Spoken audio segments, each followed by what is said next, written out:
साहित्याचा आवाज तुमच्यासाठी खास या ब्रीद वाक्यासह आपल्या सभोवतालच्या चालू साहित्यिक घडामोडीचा आढावा घेऊन मी दिव्या मेस्त्री आपल्या साहित्य गजर या कार्यक्रमात आपले सहर्ष स्वागत करीत आहे। चला तर मग बघूया ठराविक महत्वाच्या साहित्यिक घडामोडी। मराठीतील संवाद कौशल्यासाठी लँग्वेज लॅब विश्व मराठी संमेलनाच्या उद्घाटन प्रसंगी मुख्यमंत्री देवेंद्र फडणवीस। पल्प प्रकाशन संस्थेच्या वतीने वाडा येथील लिटिल एंजल इंग्लिश स्कूल येथे मराठी भाषा गौरव दिनानिमित्त विद्यार्थी काव्य संमेलन उत्साहात संपन्न। सहज संवाद पुस्तकाचा साताऱ्यात प्रकाशन सोहळा संपन्न। प्राध्यापक संभाजी लावण लिखित तिसऱ्या पुस्तकालाही विविध स्तरातून प्रतिसाद।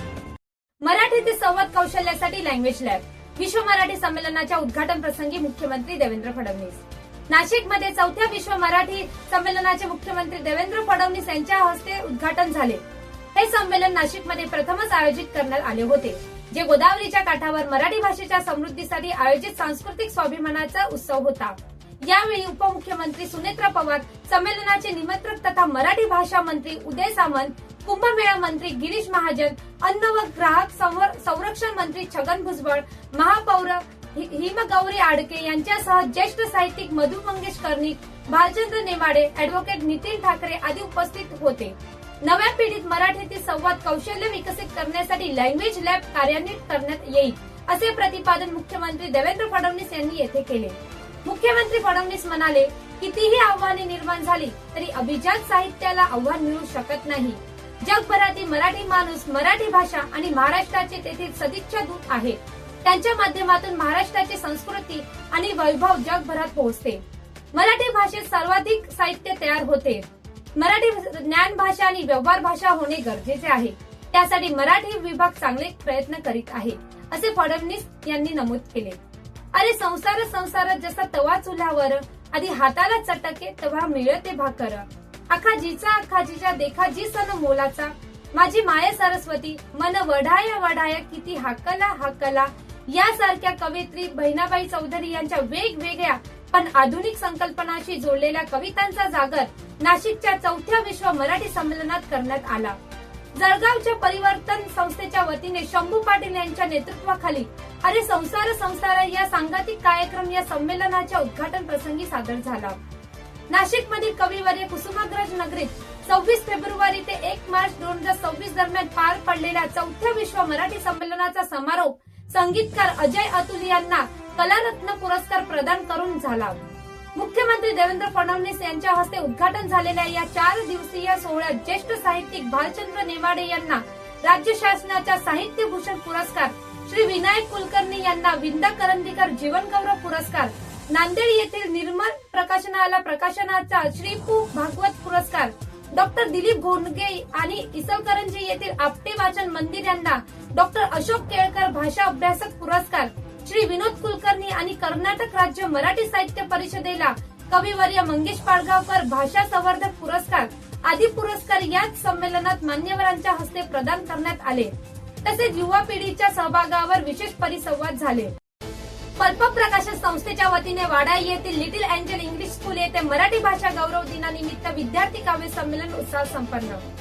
आज मराठी भाषा गौरव दिनानिमित्त पल्प प्रकाशन आणि Little Angel English medium school Wada Palghar यांच्या संयुक्त विद्यमाने शालेय विद्यार्थी काव्य स्पर्धा 2026 चे यशस्वी आयोजन करण्यात आले। लेखक संदीप पवार सरांच्या पुढाकाराने आयोजित ही स्पर्धा अतिशय उत्साहात पार पडली। या स्पर्धेमध्ये एकूण 45 विद्यार्थ्यांनी सहभाग घेतला। विशेष म्हणजे सर्व विद्यार्थ्यांनी आपल्या स्वलिखित कविता सादर करून उपस्थितांना मंत्रमुग्ध केले। यावेळी शाळेचे chairman Shri Devendra Bhanushali sir, principal सौ सुमन मैनी मॅडम आणि ज्येष्ठ शिक्षक श्री शैलेश भन्साळी सर यांनी विद्यार्थ्यांच्या प्रतिभेचे आणि त्यांच्या प्रयत्नाचे कौतुक केले।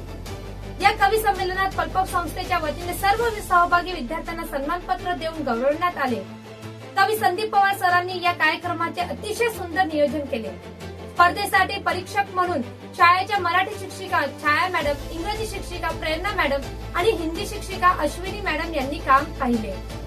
स्पर्धेचे निकाल खालीलप्रमाणे: प्रथम क्रमांक रावी प्रशांत भोईर, द्वितीय क्रमांक अंश हेमंत पाटील, तृतीय क्रमांक हर्षदा मुकेश लोहार, उत्तरार्थ लावण्य अजय भोईर आणि सारा निवृत्ती पाटील। या यशस्वी आयोजनामुळे विद्यार्थ्यांमधील सुप्त काव्य गुणांना व्यासपीठ मिळाले आणि मराठी भाषेच्या गौरवाचा दिवस अधिक अविस्मरणीय ठरला। सहज संवाद पुस्तकाचा सातारा प्रकाशन सोहळा संपन्न. प्राध्यापक संभाजी लावण लिखित तिसऱ्या पुस्तकालाही विविध स्तरातून प्रतिसाद. वाई जिल्हा सातारा येथील सहजयोगी प्राध्यापक संभाजी लावण यांनी परमपूज्य श्री निर्मला देवी माताजींनी स्थापित केलेल्या सहज योगावर निरंतर अभ्यास करून लिहिलेल्या सहज संवाद या पुस्तकाचे प्रकाशन नुकतेच साताऱ्यात विविध मान्यवरांच्या उपस्थितीत करण्यात आले. मराठी भाषा दिनाचे औचित्य साधून साताऱ्यातील छत्रपती शिवाजी महाविद्यालयात झालेल्या 27व्या मराठी ग्रामीण साहित्य संमेलनातील सारस्वताच्या सहवासात हा सोहळा संपन्न झाला. कवी सरकार स्वाभिमानी वाचन मंदिर इंगळी यांच्यातर्फे रयत शिक्षण संस्थेच्या छत्रपती शिवाजी कॉलेज येथे आयोजित साहित्य संमेलनाचे अध्यक्षस्थान प्राध्यापक राजेंद्र सुंदरदास फंड, तालुका राहता, जिल्हा अहिल्यानगर यांनी भूषवले.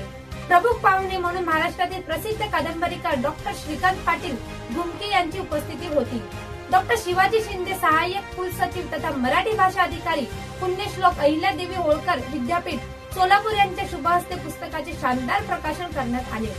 यावेळी लेखक, कवी, प्रकाशन व मातृभक्त CS घनश्याम यांच्या अध्यक्षतेखाली झालेल्या राज्यस्तरीय कवी संमेलनात महाराष्ट्रातून आलेल्या मुंबई, पुणे, सोलापूर, बार्शी, बुलढाणा, शेगाव, वाशिम, सातारा, कराड, बेळगाव, कोल्हापूर, सोलापूर आदी जिल्ह्यातील कवी व कवयित्री यांनी मोठ्या संख्येने सहभाग घेतला होता. या सर्व मान्यवर व साहित्यिकांच्या उपस्थितीत विविध 27 पुस्तकाचे प्रकाशन झाले. शिवरायांचे प्रतिमेचे पूजन कवी दीपक पवार यांनी केले.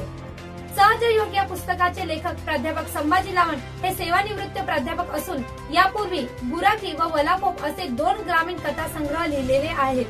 आपल्या वैशिष्ट्यपूर्ण लेखन शैलीतून त्यांनी स्वतःचा एक खास वाचक वर्ग निर्माण केला आहे. लोकप्रिय ग्रामीण साहित्यिक म्हणून ते सुपरिचित आहेत. साताऱ्यातील शब्दप्रभू पब्लिकेशन यांनी प्रकाशित केलेले सहज संवाद हे पुस्तक त्यांनी श्री निर्मला देवी माताजींच्या सहज योगावर लिहिलेले आहे. याशिवाय सहज चैतन्य जागर या पुस्तकाचे लेखन सुरू असून लवकरच त्यांचे प्रकाशन होणार आहे. या प्रकाशन समारंभात सातारा येथील सहजयोगी डॉक्टर बलदेव निकम व त्यांचे कुटुंबीय, प्राध्यापक सरस्वती वाशिवले व ज्येष्ठ कवी सुभाष कळसे आणि साहित्य रसिक आवर्जून उपस्थित होते.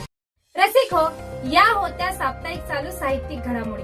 चला तर मग भेटूया अशाच चालू साहित्यिक घडामोडीचा आढावा घेऊन पुढच्या भागात. तोपर्यंत लिहिते वा, बदल घडवा.